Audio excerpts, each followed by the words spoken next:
It's good to see you this morning. Happy New Year to you. Hope that you have a fantastic year. Suzanne and I do. We hope that you have a wonderful 2025.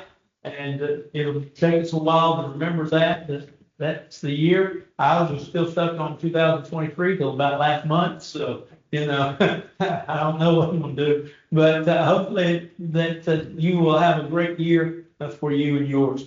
Do want to be mindful of a couple of things. Power for today. There's new power for today that's out there in the foyer. Pick one up and pick several up, actually. Don't just pick one up. We've got enough to pick up 2, 3 and give them to friends and neighbors, loved ones, folks interested in the Bible, folks just want a daily devotional. These are wonderful for them. And if you can, $2 a pop. There's a little box back there for it. If you can, that's fine. Just pick them up, give them away. That's one way we can evangelize. And so we want to be able to do that. And this is a great way of doing it.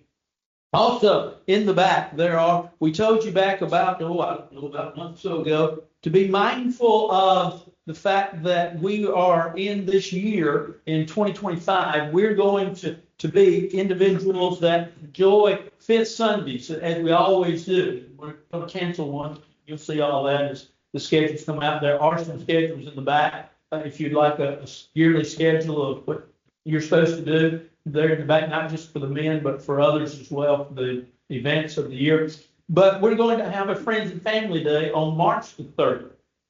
And we want this building to be full. And in order to do that, folks probably need to be mindful of the fact that we want them to put on their schedule that March the 30th, we would love to have them here. The membership committee is in the process of sending out these postcards to folks that get the bulletin, folks that have been associated with this congregation for the years, and in some ways, shape, form, or fashion. I had a guy the other day, I was in my yard, doing some stuff in my yard, and he stopped because he wanted to know what was going on above the house. And so I was talking to him, and I invited him to church. He said, I used to go there years ago, but he goes to Pilgrim Church now. And so I invited him. He said, well, I might come. There's a lot of folks that are connected to River Road one way or the other, but they need to know. So what we're doing is it's a mark your calendar, it's a little postcard. If you want to mail it, if you want to hand it to them, that's fine. If you want to mail it, that's fine too. It'll cost you 56 cents for a stamp to mail it. You can put their address on it, put a stamp on it, and it's cost you 56 cents to mail those. Mail, take as many as you'd like. We'll have some later that are not marked this date. You are invited, and they'll be a little different look, but be mindful of that. Get your list together. If you don't, just grab a handful and send them out. And by all means, of course, come every Sunday, but March the 30th is going to be a big Sunday here at River Road, we hope. Our lesson this morning, you thought I'd never get to it, right? As we stand at the precipice of the new year, anxious to see what unfolds, anxious to see what will be, knowing that many things will be different and yet many things will be the same. It's often good that we dream. Matter of fact, in Joel chapter 2, Joel is a great prophet. Plague of locusts had come on the children of Israel. And Joel reminds the children of Israel that this was the judgment of God against them for their wickedness. Then he reminded them as well of deliverance from God. And then in Joel 2, he talked about how the old man, the young man will dream dreams. Peter uses that, interestingly enough, in Acts 2 in his sermon on the day of Pentecost. Dreams were often found and are often found in the Bible. You think about dreams in the Bible, you think about individuals that dream from the standpoint of had a vision or something that was seen, and someone interpreted that dream for them. Well, we dream. We all dream. Story is told, though, of Walt Disney. You've heard of him. Walt Disney came back from World War II as a soldier at the end of World War II, and he bought 6 acres of land, but he had a dream.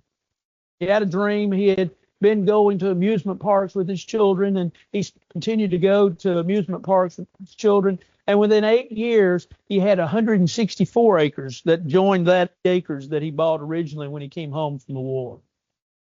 And of course, as you know, he eventually opened Disneyland Disneyland, Disney World, and all those places and all those things that we have to buy for our children and grandchildren. But Disney was interesting because, especially as one in Florida was open, someone told his wife, he had died in the process, wished he had been here to see it. She said he saw it before it was ever made, before it was ever built. Why? Well, because he tended to dream. We all dream. Psychologists tell us we all dream every night. We have to get into that deep sleep, deep realm sleep. But when we get into that deep sleep, we dream. We don't remember most of our dreams basically because of the way we wake up. If you wake up slow and you come out of it in a slow manner, usually you can remember your dreams. And your dreams can be anything from things that you have experienced to things that you think you might experience, that you've thought about, that you've seen on TV, that you read in a book. It can be anything. It's really our mind's way still works while we're asleep. It's our mind's way of connecting things. And those visuals that we see in our dreams are really real to us. They're as if they really happened. I woke up the other night, and I woke up in a deep sweat. It wasn't because the house was hot, because I was sick. It was because my dream was out running somewhere. Well, that's really a dream. It's not going to happen. But nevertheless, we dream. This year, as we close out 2024, and as we begin 2025, I want you to dream. I want you to dream, and I want you to dream, first of all, daily. I don't want you to dream just occasionally. You know, we all dream. We have a dream, right? We have a dream that on friends and family, the road will be full. We have a dream that everyone that reads Power for Today will actually see what's really behind it. Not all will, but we have that dream. We all dream, but do we dream daily? A lady years ago came into my office, and she was very much a mover and a shaker in the congregation with the ladies. She came to me one day, she walked in my office, and she said, I don't know why we can't have a ladies' day. And I said, there's no reason why we can't. Are you sure? I said, sure. Sure enough, she organized a ladies' day in that congregation. Why? Because she dared to dream, and the ladies were willing to follow that dream. But oftentimes we just dream of things occasionally. We should dream daily. Today is a day that means so much to us. Yesterday is spent. Yesterday is gone. We can't do anything about it. Paul says, forget those things which are behind. Tomorrow is really just a promissory note. We don't have it yet. We hope to have it. Maybe that's part of our dream, that tomorrow will be and even be better than today. But while the Bible talks about the things that are of today, and the Bible reminds us that it is the Lord who daily loads us with benefits, according to Psalm 68, verse 19, and also we're told that the days of our years are 70 years, and if by reason of strength 80 years, and yet they're talk, if you will, what? Later, he says we soon cut off and we fly away. Yeah, we do. But we have today, don't we? And while it's today that the Lord blesses us with, while it's today that the Lord gives us today, we need to dream today. We need to dream, and we need to dream dreams today of what we can do today, of what we can accomplish and what we can achieve. Now, we have to understand that, as James reminds us in James chapter 4, the thought begins in verse 13. Where he there, go to you that say today or tomorrow we will go into such a city and buy and sell for profit. Then he asks that question in verse 14 that we're so familiar with. For what your life is even as a vapor that appears for a short time. I didn't do that, Jay. It's all right. But then in verse 15 he says, but you ought to say, if the Lord wills. If the Lord wills. Now, do we have to say every time we think of something that, well, if the Lord wills? No, there are people that do, and that's fine. But the reality of it is some would say, well, we know that anything and everything that happens is the Lord's will. Yes, but we still have to understand, and what James is really trying to get us to understand there in that text is that the Lord's will is going to happen, and we need to submit to that will. Submitting to that will, we dream daily. Dream of what can be, what might be. We dream of good things and things yet to be. We dream of today, because daily is all we have. Give us this day, Jesus taught in Matthew 6, verse 11, our daily bread. Sufficient thereof, Jesus would remind us in Matthew chapter 6, verse 34. It's today that we're familiar with. It's today that we hold on to. And so, as Solomon said in Ecclesiastes chapter 9 and verse 10, that whatever your hand finds to do with all your might. Someone was once asked, how do you eat an elephant? They asked it really as a rhetorical question. How do you eat an elephant? Someone raised their hands. I have the answer. And fine, what is it? They said, one bite at a time. How do you eat? How do you live your life one day at a time? But each day dream. Each day dream of what can be and what might be and what you would like to see. Then say, dream godly dreams. We might also say dream good dreams. You know, not every dream is a true, wonderful dream where they live happily ever after. Not every dream is a Hallmark movie. You know, Hallmark movies are what? Didn't know each other, like each other, kiss, the end, right? That's it. If you've seen one Hallmark movie, you've seen them all, and yet probably some of you have seen them all. That's all right. But not all dreams are good dreams, are they? Lot chose the well-watered plain of Sodom and Gomorrah in Genesis 13. Why? Because his men and Abram's men could not dwell together. The land wasn't sufficient. Seemingly they weren't getting along. So Abram came to Lot and he said, you know, you choose. And so Lot chose that well-watered, that wonderful plain called Sodom and Gomorrah. Didn't turn out too well, did it? Evil cities corrupted his family. He even lost not only his children, but his wife as he exits the town, as it is destroyed with fire and brimstone by God. What seemingly was a dream turned out to be a nightmare. Sometimes we dream, and we don't get our dreams. That's all right. We know God's in control. But when we dream godly dreams. Dream the dreams of God. Dream the dreams of above. Dream the dreams that are spiritual in nature. Why? Because as a man thinks in his heart, so is he. What Solomon said in Proverbs 23, verse 7. And so we dream of the things that God would have us to dream. Making sure, first of all, in 1 Timothy chapter 5, verse 22, that our dreams are pure. Keep yourself pure. All wrote to Timothy. In keeping ourselves pure, our dreams need to be pure. Our dreams need to be godly. They need to be God-centered, God-focused, because that's the way our life is to be. We studied this morning in our Bible school class in the auditorium. We studied Colossians chapter 1. And we talked about Paul's, if you will, overall theme in that book, Colossians, is the supremacy of Jesus Christ in our life. And in chapter 3, he said, set your affections on things above, not on things of the earth. Look, instead of your affection on things above, understand that the Christian is the individual, that as they're saved by the grace of God, according to Titus chapter 2, verse 12, that we deny ungodliness, worldly lust, but we're to live soberly and righteously and godly in this present world. That we're to live as God would have us to live the life that God would have us. Why? Because we've been called to live that life. And so we've got to dream daily dreams that are godly. Because if that's what we're going to become, then we have to think about it. We have to think about it in order to become that dream. That makes sense, but it doesn't make sense. Well, let's look at it just a little bit differently. Let's look at it from the standpoint of a dream that's centered around God. Where's God in your dreams?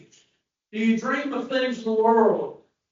We all have to plan. Let's don't walk away and say, well, we don't have to plan future. Why? Because I already said that God's in control. Well, think about the Bible. Think about dream. And he planned for a famine that was to come. Think about how that Nehemiah dreamed of the rebuilding the walls of Jerusalem. And guess what he did? He went and he surveyed the damages at night for a week, and he came back and he called the people together and he had a plan. He had a dream of what could be in the rebuilding of the walls, and they did that. Think to build the temple. And while God did not allow the temple because he didn't want a man of war building a place of worship for him, he made great.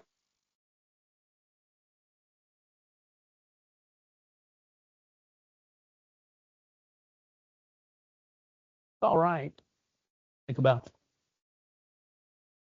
But as we think about the future and as we dream those dreams, we dream those dreams centered upon God. Exercise, as Paul told Timothy in 2 Timothy chapter 4, godliness. Putting to practice the things that are God. We're to live in the Spirit. Paul would write to the church of Galatians verse 16. As we live by the Spirit. Walk. We're going to live by the Spirit. We're going to walk by the Spirit. We're going to do what God says in the way that God says to do it. To dream godly dreams. Dreams that live the life for God and with God.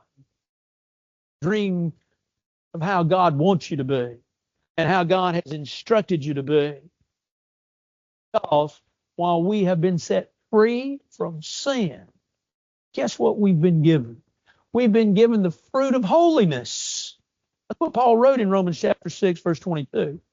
We've been set free from sin, but what have we been given? The fruit of holiness, live the life that God would have us to live. And so we dream not only daily, godly, thirdly, we dream real dreams.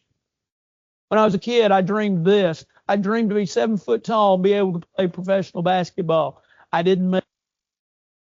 Guess what? I'm not going to make it. I've already hit that point in my life where I'm going backwards, decreasing, getting shorter. I was showing someone yesterday some pictures in my office. There's a picture of Ethan and I in our backyard several years ago. And Ethan is laughing. I'm laughing too. It was a Father's Day that year that we were taking the picture. Suzanne took the picture. And the reason he's laughing is because if you look at him, he's standing on his tiptoes. Why? He wanted to be as tall as Dad. I went to hug him the other day as we were leaving. I looked up to him.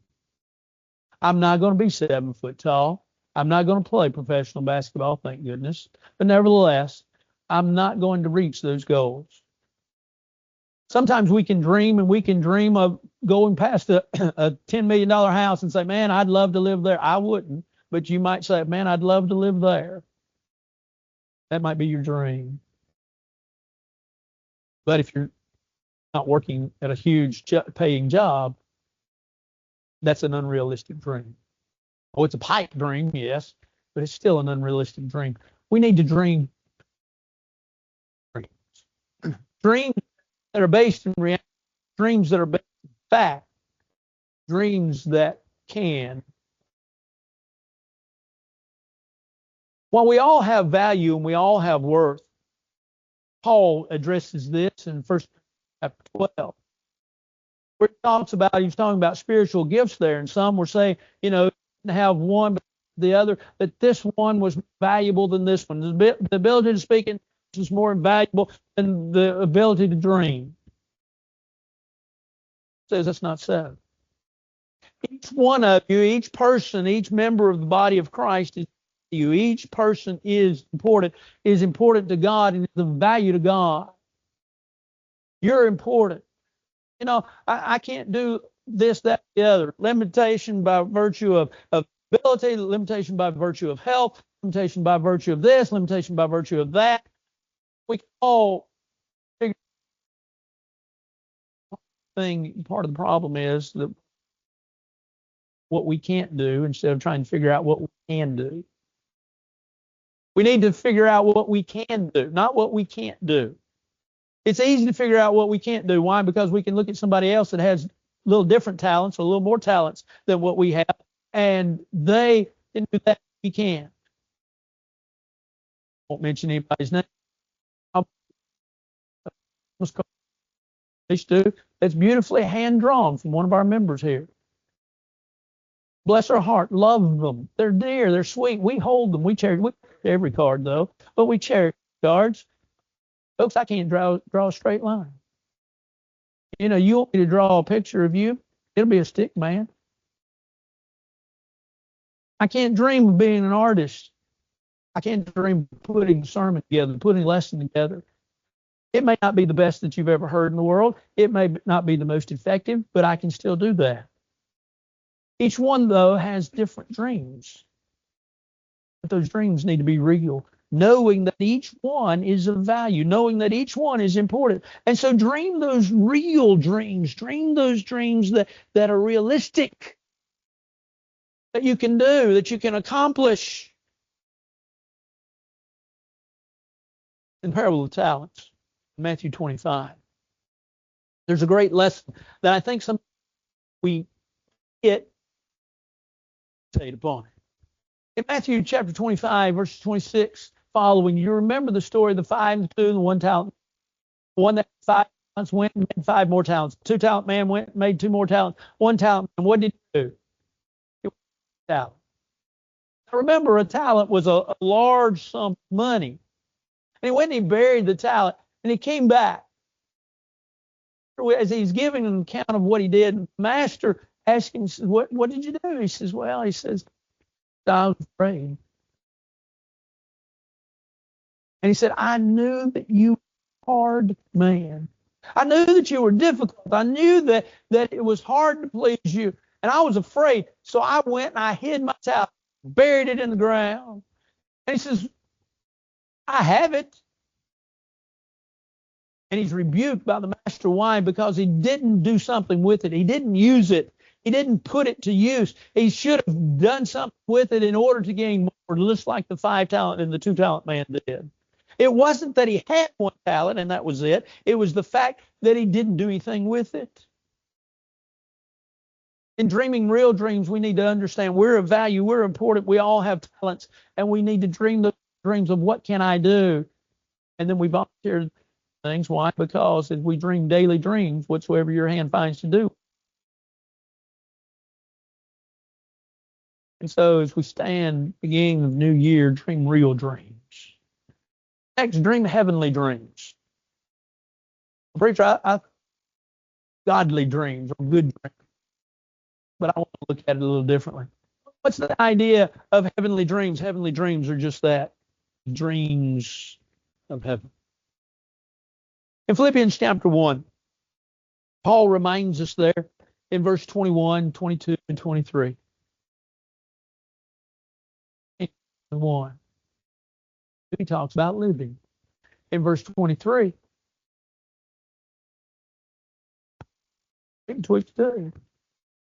have desire to partner with, nevertheless, flesh is more needful of you.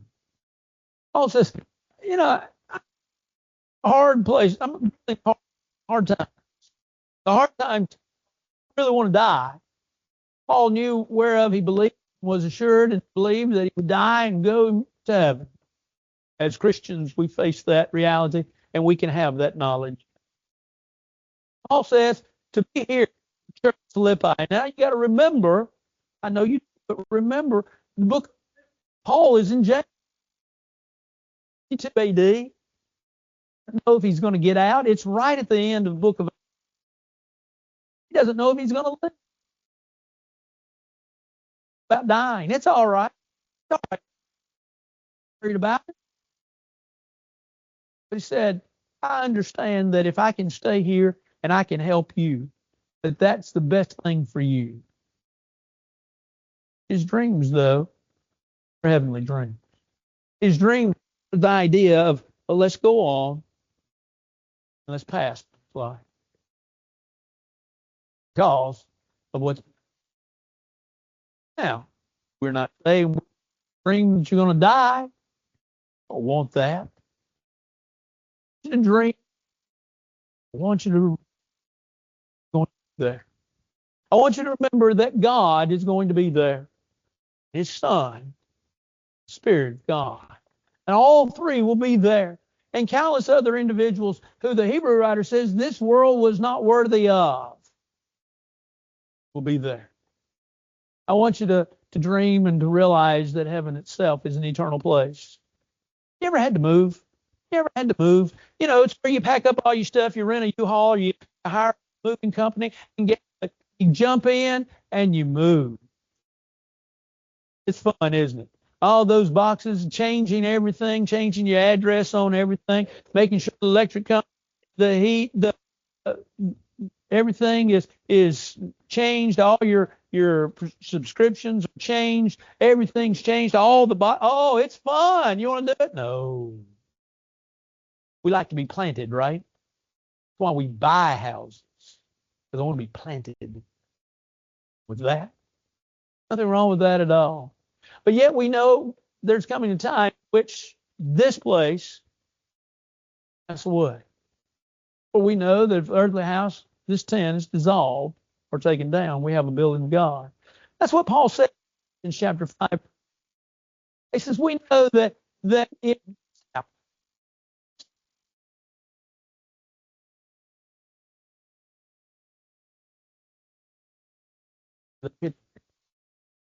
they don't have campers, they pitch a tent. And then it's easy to pitch that tent, stay the night. You can gather it up, move on to the next place the next day. But he says, that our house is taken down. We have a building of God, a house not made with hands. What about that? With hands, firm, permanent, will not pass away. When we dream heavenly dreams, we dream of an eternal place. A place where, as we can read in Revelation 21, a place of no rust, no corruption, no pain, no thieves, a place where there is no mores.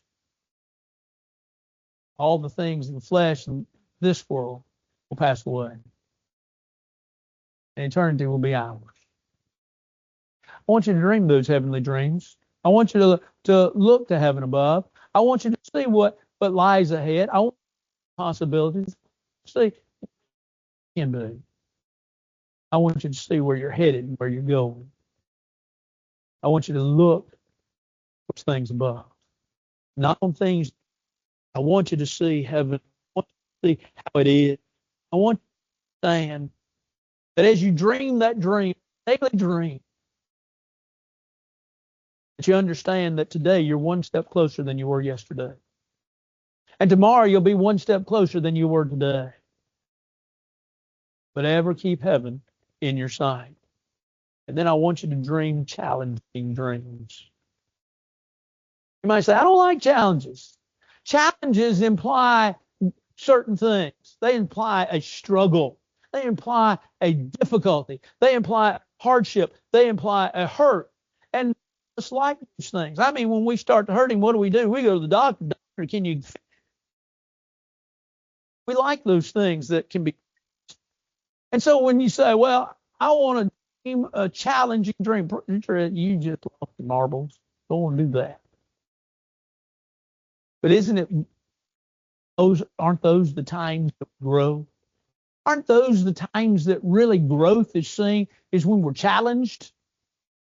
When we're put to the test? And I like it. I know in college, I never really did like tests. I understood the necessity of them. I understood what they did. They made you study, and therefore you learned the things that you've been saying yes to and writing notes about. But yet now, all of a sudden, you're having to tell somebody else what they've told you that they want you to know. And I never really did like that. Never did like to be measured that way, but yet, nevertheless, in understanding the reality, I needed to do that. I looked at the tests as a challenge. And my son, when I told him this, when he went off to college, he said, "You are just weird." I said, "Thank you." I looked at every test as a challenge. The teacher is challenging me to take in what they to assimilate it into my knowledge, but also be able to apply it as given it to me, and as I understand that it may apply to life. And then to give it back to them, an answer that is suitable and that they will pass. The challenges, though, it is in those test times that what happens. Well, no discipline seems to be joyous but grievous, but nevertheless, afterwards it yields the peaceable fruits of righteousness, the Hebrew writer says in Hebrews chapter 12, beginning in verse 5. It is those challenges wherein we grow. And we're told, the Bible tells us that we're to grow. Ephesians chapter 4, verse 15, we're to grow. Peter wrote in 2 Peter 3, verse 18, to grow in the grace and knowledge of our Lord and Savior Jesus Christ. We are to grow. If we're not growing, guess what we're doing? We're dying.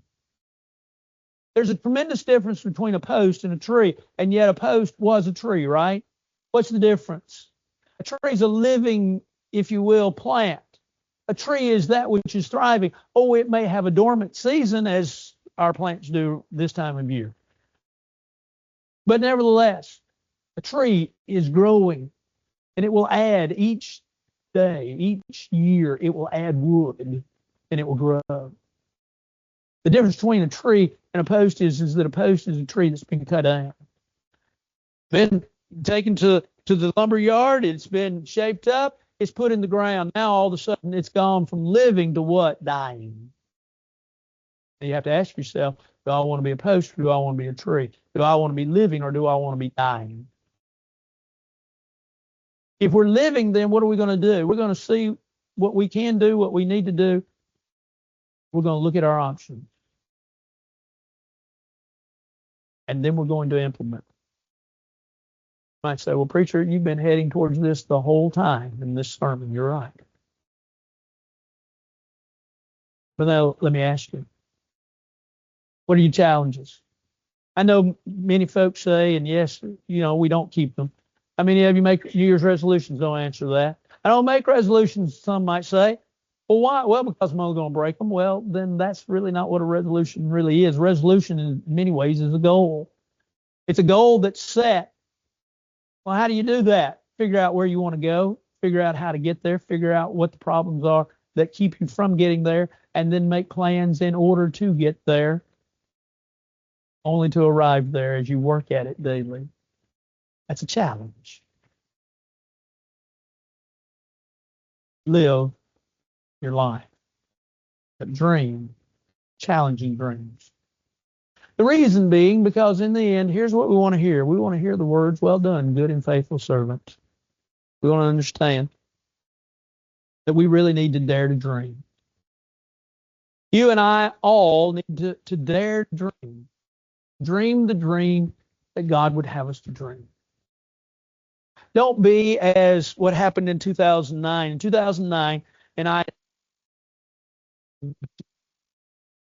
believe is how you pronounce his name, Simplot left his mansion, huge mansion, to the state of Idaho with the stipulation of the governor of the state would live in his mansion. The governor did not want to live in his mansion.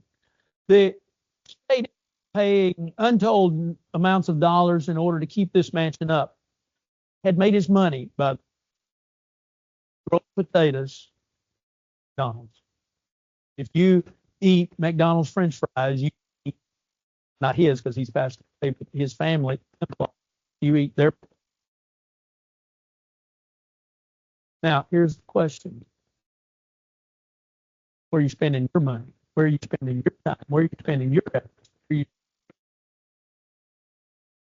Is your mansion filled up? Or is it being